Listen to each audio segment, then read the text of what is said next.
Ya, bertemu lagi bersama saya Hendara di channel saya Hendara Komik.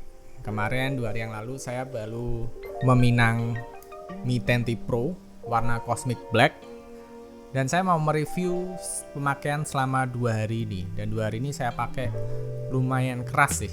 Tapi nanti juga akan ada review seminggu pemakaian atau 2 minggu biar lebih akurat. Kalau ini masih review awal, first impression.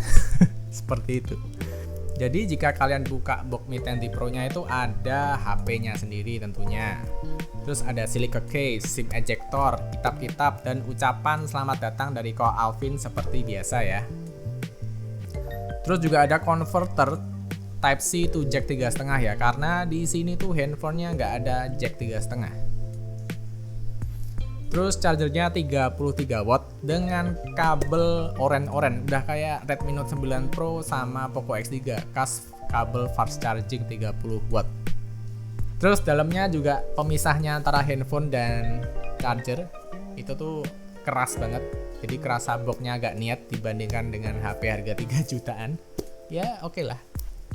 Terus setelah aku pegang pertama kali handphonenya itu terasanya itu solid, premium, dan dingin.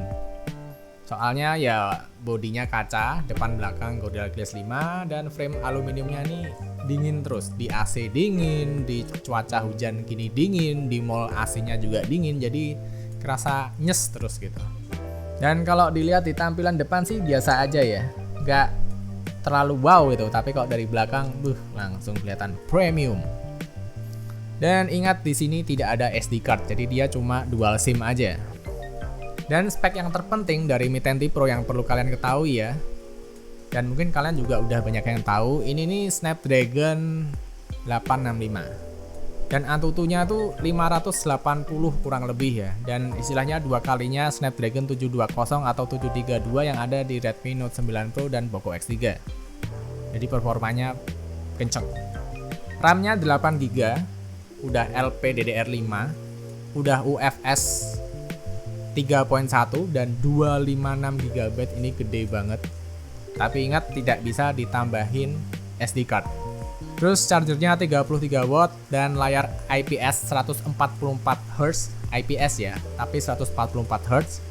Double stereo speaker, body Gorilla Glass 5 depan dan belakang, dan frame aluminium.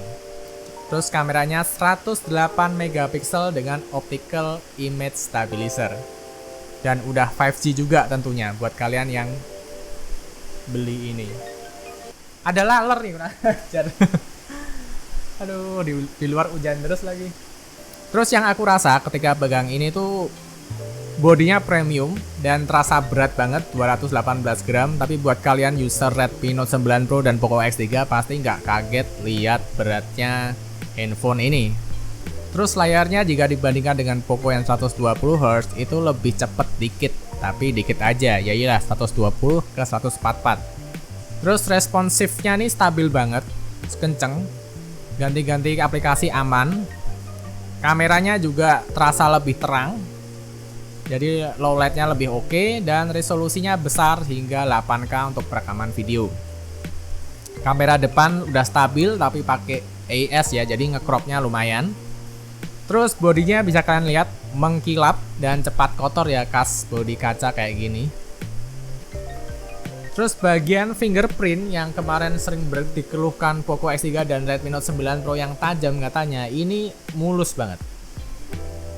Jadi build quality-nya beneran beda kelas banget ya. Terus kalau bahas layarnya tadi 120Hz dan 144Hz kerasa lebih kenceng dikit aja. Terus layarnya dipuja banyak YouTuber ya, IPS terbaik katanya. Tapi ya setelah aku lihat ternyata emang layarnya tuh tone-nya warnanya rada kecoklatan, warm, jadi hampir kayak AMOLED gitu kan. Dan emang terasa lebih nyaman di mata ya, kayak kita nonton video tapi pakai mode baca, tapi nggak kuning banget, tapi nyaman aja gitulah, gimana jelasinnya. Layarnya juga cukup terang jika di bawah sinar matahari, masih kelihatan, jadi aman. Terus kamera ini banyak image stabilizernya di belakang, di depan, tapi semua hanya untuk yang 30 fps. Untuk yang 60 fps gak ada image stabilisasinya, jadi kalian bisa pakai gimbal kalau mau dapat video dan foto yang lebih stabil dan aman. Dan optical image stabilizernya kerasa nggak kerasa, tapi ini beneran ada dan ini bergerak. Dan untuk objek-objek yang rada bergerak emang lebih detail di Mi 10T Pro ya, dan kerasa banget OIS-nya jika kalian bisa merasakannya, tapi tipis banget, tapi ada dan ngefek banget. Terus kamera depan itu bingung banget kalau aku pakai masker, dia langsung nge-flare terang banget gak karuan. Jadi waktu aku buka maskernya baru dia detect wajah dan bisa ngatur light yang tepat untuk rekaman video dan foto. Terus lancar banget ya, nggak kerasa tersendat. Memorinya juga 256 GB UFS 3.1, lega banget. Dan kameranya terang, cuma kalau di zoom itu rada ngeblur-ngeblur. Aneh. Tapi tajam, tapi agak ngeblur-ngeblur. Suaranya sih handphone ini oke ya, speakernya udah stereo, tapi aku nggak kerasa beda dari Poco X3, tapi bagus, nggak jelek. Poco X3 juga bagus, nggak jelek. Terus di bagian belakang sini masih terasa getaran ya waktu kita ngeplay pakai dua speaker, cuma nggak terlalu kerasa kayak Poco X3, tapi masih ada. Terus baterainya pengisian cepat, ya sama kayak Poco X3 sih, ngecharge-nya sih nggak ada yang istimewa. Dan dibuat ke game itu lancar banget. Jadi aku mainin Genshin Impact settingan rata kanan barusan, settingan rata kanan, dan aku ubah 30 fps-nya ke 60 fps-nya. Dan di sini nggak ada kendala, lancar banget. Cuma yang jadi catatan, ini di bagian frame besinya nih panas banget. Aku nggak bisa bilang panas yang masih nyaman di tangan. Nggak, ini panas banget. Tapi kalau aku pegang masih kuat-kuat aja sih. Cuma ini gila, panas banget. Tapi kan emang tadi settingan tertinggi, aku masih ubah 30-nya ke 60 fps. Jadi untuk panas seperti itu dan performanya, aku rasa sih oke-oke aja ya. Jadi aku nggak permasalahin dan bener stabil banget, dan aku hampir gak ngerasa frame drop.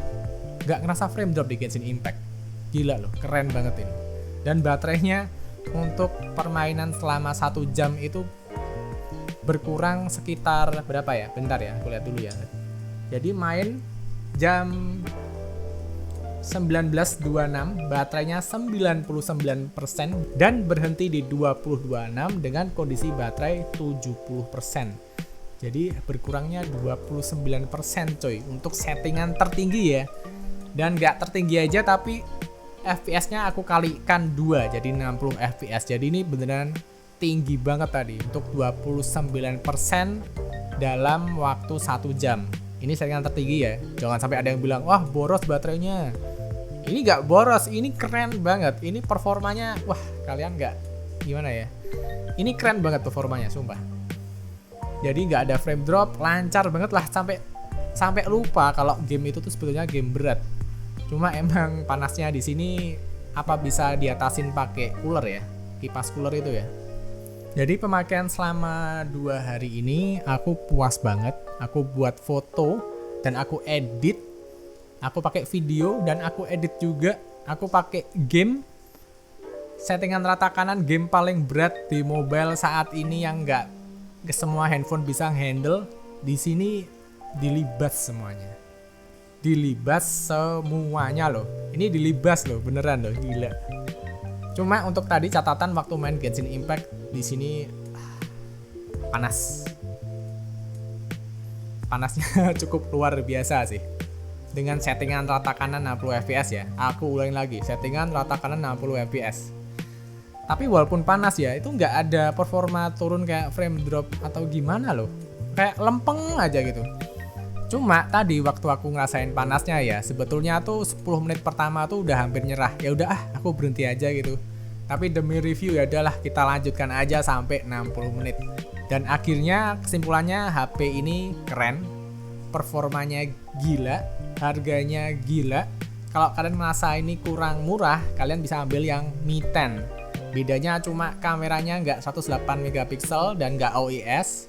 Terus storage-nya juga 128 GB aja. Tapi aku rasa itu masih cukup banget kalau kalian ingin pengalaman Mi 10 yang lebih murah ya. Tapi ini gila banget, rasa flagship. Iya, rasa flagship beneran banget. Jadi itu harga 7 juta dan 6 juta di Mi 10 dan Mi 10T Pro ini beneran kerasa ya. Cuma kalau untuk kamera, aku compare sama Poco X3 itu emang aku jujur aja rada merasa kurang jauh sih lompatannya. Tapi emang kalau lebih bagus Mi 10T Pro, tapi nggak sejauh itu lompatannya dari Poco X3 ke Mi 10T Pro. Menurut saya ya, kalau kalian nggak setuju bisa komen di bawah. Dan yang jelas ini sih nggak tahu ya flagship killer atau enggak ya. Soalnya habis ini flagshipnya naik level lagi, udah ada Mi 11 ya, pakai Snapdragon 88 itu Antutunya lebih tinggi lagi. Ya tapi nggak ada habisnya sih kalau kita ngikutin teknologi ya. Jadi untuk beberapa minggu ke depan akan aku uji terus. Jadi mungkin kalian waktu lihat channel ini akan banyak bahasnya ya Mi 10T Pro sama Poco X3 aja.